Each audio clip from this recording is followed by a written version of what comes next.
para 2023, uma pré-temporada um pouco diferente, com um período maior de preparação, né? Como é que o Juventude inicia essa pré-temporada em termos de formação do elenco? Boa tarde a todos os presentes e a todos aqueles que estão nos acompanhando, em especial a nossa torcida jaconeira. Nós estamos exatamente dentro do processo estabelecido. Estamos aproveitando o calendário que esse ano nos propicia para poder fazer a apresentação do elenco. Tivemos um cuidado especial em trazer os novos contratados, a sua maioria absoluta, já desde a semana passada, onde nós conseguimos fazer com que eles adiantassem os exames médicos e também conseguimos que eles já providenciassem as suas moradias. Então, isso foi uma grande vantagem que a gente conseguiu. E hoje, com a chegada dos remanescentes do elenco do ano passado, aliás, melhor dizendo, desse próprio ano, né?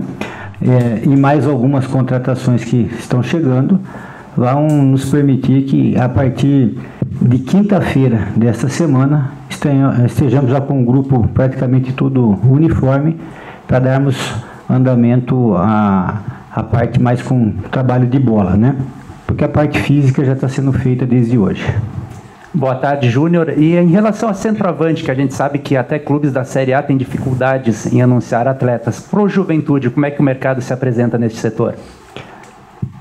O que eu posso passar para todos vocês, em especial para a nossa torcida, é que nós fizemos um trabalho muito minucioso em relação às contratações. E talvez esse seja um momento importante em explicar como isso foi feito, né? Porque às vezes eu sinto muito essa angústia, né? Como que estão chegando os jogadores, né? E uma das situações que nos deixa muito tranquilos quanto a isso é que nós fizemos um trabalho de imersão muito grande com o Celso Roth. Foram praticamente mais de 7 dias em que nós analisamos o nosso elenco, analisamos os perfis de jogadores, como que ele gostaria de utilizar os jogadores, as diferentes características dos jogadores. E a partir daí, quando você já tem perfil e quando você tem características estabelecidas, nós somos para o mercado. Um dos erros que a gente não quer correr é contratações por memória afetiva. Lembrar de um jogador como ele era ou como ele poderia produzir. Dentro disso, nós estamos com uma dificuldade óbvia que o mercado falou, não só nessa questão técnica que você citou, né, que é uma escassez, mas também na questão financeira, porque infelizmente muitas vezes o jogador que nós queremos não está no nosso patamar financeiro.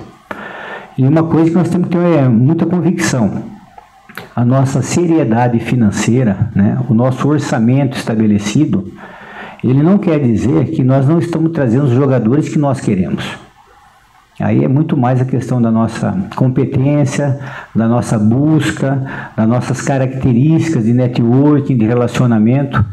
E isso é que nos está dando a tranquilidade. Os jogadores que estão vindo, eles não estão vindo por falta de opção. Eles estão vindo por serem as nossas opções. E no momento adequado, nós vamos estar chegando com esses atacantes. Chavari, falando um pouquinho além do atacante, que outras carências do Juventude tem ainda que tu busca? Tu disse que até quinta-feira talvez a ideia é ter a maior parte do grupo. Que outras posições o clube ainda busca para fechar o elenco nesse primeiro momento? Nós estamos com algumas negociações em andamento, né, na vinda de mais um goleiro, de 1 a 2 meio-campistas e de 1 a 2 atacantes. No primeiro momento seriam essas as posições para que a gente possa dar início ao Campeonato Gaúcho e, obviamente, durante o Campeonato Gaúcho, observar o mercado, em especial os estaduais, lembrando sempre a característica que se tem hoje, né, que a janela ela fecha com os estaduais ainda em atividade, isso complica muito. Mas se houver alguma oportunidade de mercado e principalmente alguma necessidade que a gente perceba durante o transcorrer do campeonato, nós iremos supri-las. A Juventude tem essa questão financeira, né, Chavari, que é um empecilho e ao mesmo tempo faz vocês terem mais criatividade para buscar essas contratações. Como contratar, tendo concorrentes com poder aquisitivo até maior do que o Juventude e como conquistar, fazer com que esses atletas adotem ao processo do Juventude, ao projeto do Juventude 2023. Vocês vão ter oportunidade ainda essa semana de ter um contato com o grupo, de observar lá um pouco do trabalho, né? Em breve a nossa assessoria vai divulgar para vocês o calendário de trabalho. Mas eu saio hoje muito animado do que eu vi lá de manhã. A gente percebe no olhar de cada atleta, sabe? Na reapresentação dos remanescentes, dos novos que chegaram, sabe? A satisfação, a alegria de estar aqui. Isso faz muita diferença. Faz muita diferença o jogador saber que o que teoricamente é uma obrigação, ser um diferencial. Eu já citei isso e vou repetir. A Juventude, o mês tem 30 dias e o ano tem 12 meses. Isso a gente ouviu inúmeras vezes. E vários atletas que nós ganhamos a concorrência com clubes da Série A, ou até mesmo os concorrentes direto com a Série B, eles citam essa situação. A situação de o Juventude estar em uma cidade muito aprazível, em um estado que se tem dentro do futebol uma característica e uma história muito forte, muito pujante, e um clube já reconhecido nacionalmente com a seriedade, né? Mas eu queria aproveitar até essa tua pergunta para enfatizar a importância que nós temos que dar hoje, né, para o nosso sócio-torcedor. O nosso sócio-torcedor ele é uma peça fundamental nessa engrenagem.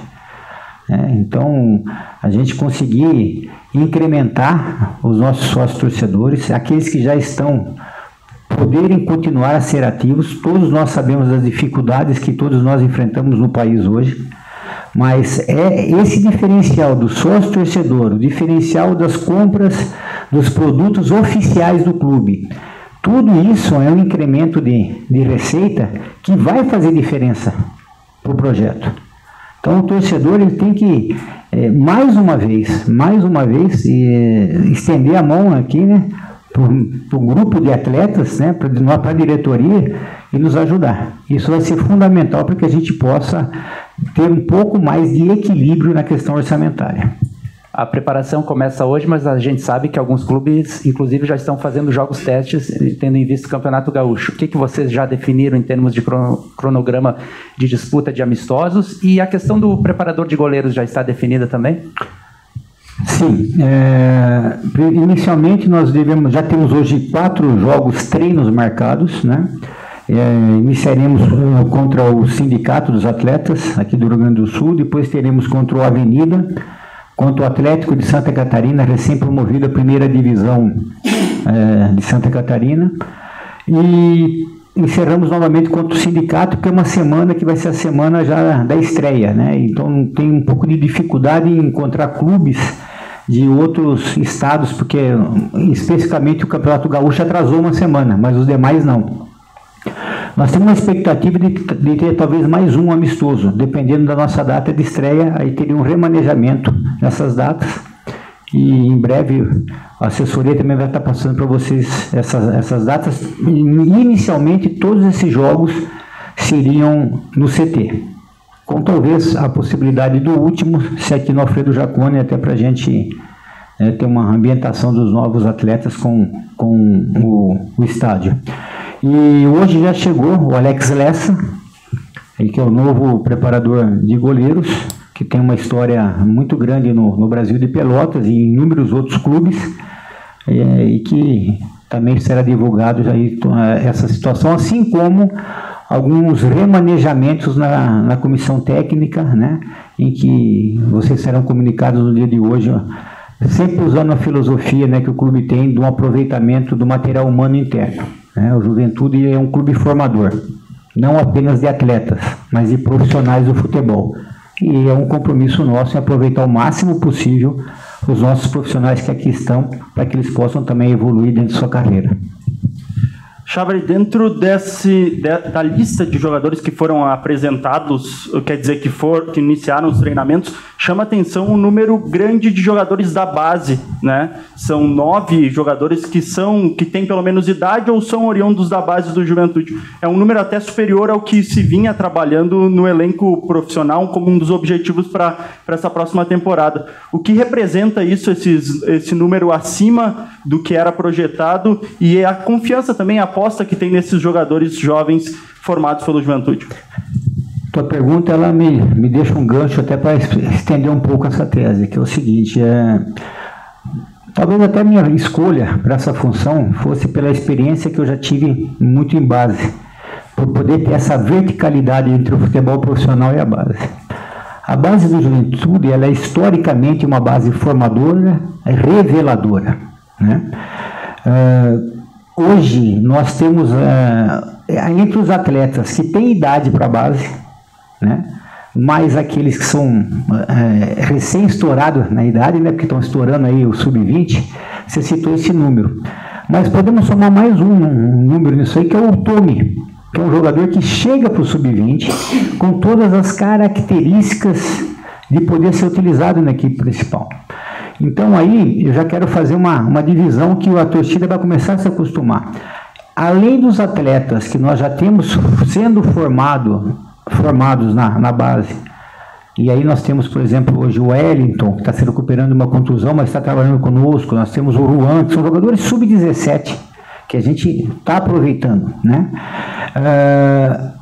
Temos jogadores recém-estourados, como foi o caso de idade, como foi o caso do Pará, como foi o caso do Kelvin, né? Do Dudu. Temos jogadores que vêm para ser recolocado de uma forma dentro de um ativo, como exemplo o Gabriel Aires.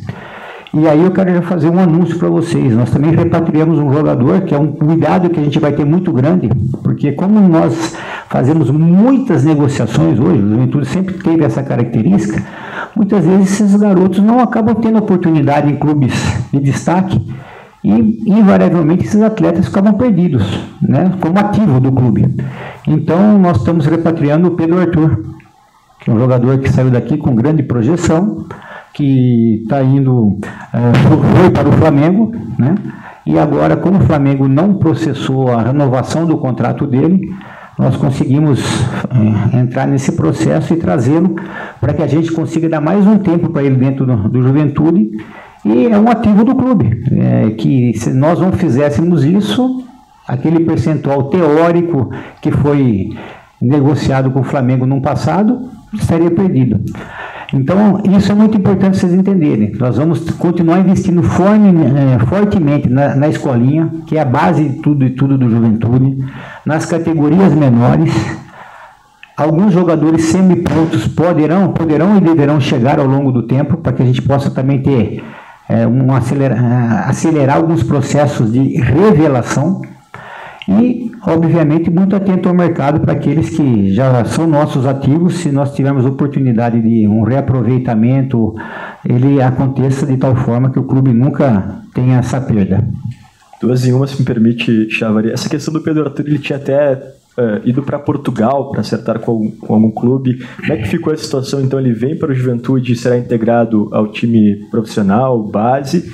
E também eu te pergunto sobre o Rodrigo Bassani e o Danilo Bosa, jogadores que o Juventude fez um esforço para contratá-los ano passado. O Bosa se apresentou e o Bassani ele não consta nessa lista. O Juventude conta com esses dois jogadores, e qual a situação envolvendo o Bassani? Eu não entendi a primeira parte da sua pergunta. O Pedro Arthur, ele tinha ido para Portugal até depois de romper o contrato com o Flamengo, tinha ficado livre no mercado. Então ele retorna para o Juventude de forma definitiva. Ou integra o profissional? Integra o profissional pela idade dele, né? Ele já estourou a idade, ele é um jogador 02, então ele não tem mais idade base, mas ele vem de forma definitiva. O Bassani, nós estamos finalizando uma negociação, né? E ele está sendo vendido. O Bassani não se representará ao Juventude, né? E o outro, e o Bosa, eu quero até fazer um comentário sobre o Bosa. O Bosa é um ativo do clube, um jogador de grande relevância. Conversei muito com o Danilo, muito esses últimos dias. Ele está super motivado, super afim de estar aqui. E ele é um jogador do clube com um contrato relativamente longo, e ele se apresenta hoje e vai continuar trabalhando conosco. Ele, como qualquer outro atleta que seja patrimônio do clube e que no decorrer dos campeonatos tiver algum interesse, será conversado. Mas hoje ele é um atleta que está focado 100% em fazer a temporada 2023 no Juventude. Esses garotos que estão no elenco atualmente, realmente eles têm a noção de que vão ser aproveitados, ou daqui a pouco, com esses reforços chegando, até para ganhar mais espaço, eles podem ainda ser emprestados? Isso é uma coisa muito importante. O fato do jogador estar no profissional não quer dizer que necessariamente ele é do profissional. Ele passa por alguns momentos de transição. Se ele está no profissional hoje, nesse momento, é porque ele tem qualidade, ele tem possibilidade. Porque senão nós já teríamos feito outras situações com cada um deles. Mas uma das coisas que eu sempre tive muita preocupação por onde eu passei, e aqui não vai ser diferente, nós temos o time de saber utilizar a base. Porque senão, daqui a pouco, é a história do fruto, né? Se você pega muito verde, não consegue. E se você espera demais, apodrece no pé. Então, nós temos que ter esse cuidado, temos que ter esse time. E uma das coisas que o Celso tem como foco é realmente fazer um aproveitamento desses atletas. Porém, com muito equilíbrio, muita tranquilidade. Jovem, ele dá muito certo quando você entra dentro de uma equipe nessas características. Porque nem sempre o jovem consegue fazer uma mudança radical e fazer com que tudo aconteça da forma como você deseja. Então nós estamos tendo muito cuidado com isso. Vou repetir o que eu venho falando. São ativos, são patrimônios do clube e nós temos que zelar muito por isso. Se nós chegarmos à conclusão, por algum motivo, que alguns desses jovens necessitam de minutagem, necessitam de experiência, vai acontecer isso. Se não, eles continuarão conosco. Agora, o que é imprescindível na nossa torcida ter a convicção. Todos estão sendo tratados da melhor forma possível para que o Juventude consiga colher os frutos. Chaver, desde a tua chegada, tu comentou em uma das entrevistas sobre a necessidade de mudança do vestiário do Juventude após um ano que não foi bom, e o ambiente do vestiário muitas vezes foi comentado que também não era muito saudável. O que essas novas chegadas proporcionam para que o vestiário do Juventude mude e a partir disso o Juventude consiga lutar pelos objetivos dessa nova temporada? Agora há pouco eu respondi para vocês sobre perfil, sobre característica. E uma das situações que nós trabalhamos muito é o aspecto pessoal. Né? Nós evoluímos muito nessa situação quando a gente foi escolher os nomes. Hoje, o profissional, o atleta profissional, ele tem características que são extremamente necessárias. E uma delas é a liderança pessoal. Uma delas é o comportamental, é o cognitivo. E tudo isso somado é onde nós esperamos poder fazer com que o vestiário do Juventude seja um vestiário muito proativo e muito focado em ser vencedor. Obviamente, tudo isso tem uma característica primordial, que é ser capitaneado pelo Celso Roth, que por si só já eleva, né, a régua para essa característica. Então, eu acredito que isso tudo faz parte do perfil e das características que nós escolhemos.